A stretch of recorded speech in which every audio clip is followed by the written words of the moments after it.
ఐదేళ్ల పాటు ఆర్థిక సంక్షోభంలో కూరుకుపోయిన ఏపీ తిరిగి గాడిన పడుతోంది. దేశంలోని 8.21 వృద్ధి రేటుతో రెండో స్థానానికి ఏపీ ఎగబాకింది. దీన్ని సాక్షాత్తు central ministry of statistics and programme implementation నివేదిక పేర్కొంది.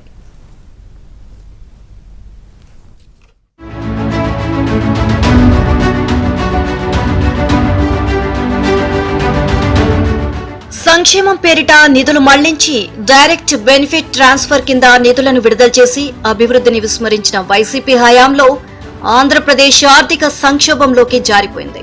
2024 ఎన్నికల్లో వైసీపీ ప్రభుత్వంలో విసిగి వేసారిన జనం కూటమి ప్రభుత్వానికి పట్టం కట్టారు. కేంద్ర ప్రాయోజిత పథకాలకు అక్కడి నుంచి వచ్చిన నిధులను మళ్లించడమే కాకుండా తీసుకువచ్చిన అప్పులకు సకాలంలో వడ్డీ కూడా చెల్లించలేని దశకు ఏపీ ప్రభుత్వం చేరుకోవడంతో కేంద్ర ప్రభుత్వం ఆంధ్రప్రదేశ్ కు బారోయింగ్ స్పేస్ ను కట్ చేసింది. వృద్ధి రేటును ఎక్కువగా అందించే వ్యవసాయానికి సరైన ప్రోత్సాహం లేకపోవడంతో ఆ రంగంలో కూడా వృద్ధి రేటు క్షీణించింది. కాంట్రాక్టర్లకు బిల్లు చెల్లించకపోవడంతో రాష్ట్రంలో అభివృద్ధి పనులు పూర్తిగా మందగించాయి.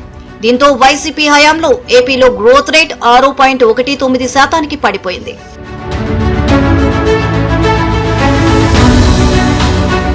కూటమి ప్రభుత్వం అధికారంలోకి వచ్చిన తరువాత ఆర్థిక రంగాన్ని గాడిలో పెట్టడం ప్రారంభించింది.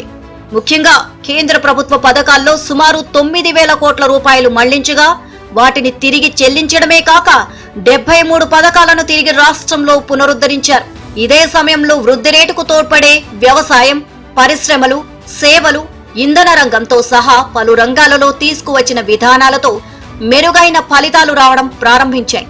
ఈ 11 నెలల కాలంలో రాష్ట్రంలో 4వ ముఖ్యమంత్రిగా బాధ్యతలు చేపట్టిన చంద్రబాబు 8 లక్షల కోట్ల పెట్టుబడులను సమీకరించి 5 లక్షల ఉద్యోగ అవకాశాలను కల్పించేందుకు ప్రభుత్వం కృషి చేస్తుంది అని పేర్కొన్నారు.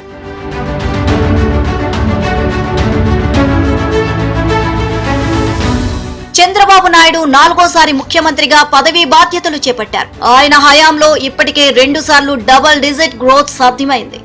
ఈసారి కూడా డబుల్ డిజిట్ గ్రోత్ రేటుకు వెళ్లాలని, దీనిని సాధించేందుకు అనువైన రంగాలలో విశేష కృషి చేయాలని ఆయన కలెక్టర్ల సమావేశంలో పదే చెప్తున్నారు. కేంద్ర ప్రభుత్వం ఆధ్వర్యంలోని గణాంక ప్రోగ్రామ్ ఇంప్లిమెంటేషన్ మంత్రిత్వ శాఖ ప్రకటించిన వృద్ధి రేటులో దేశంలో 2వ స్థానంలో ఏపీ నిలవడం పట్ల ముఖ్యమంత్రి చంద్రబాబు హర్షం వ్యక్తం చేశారు.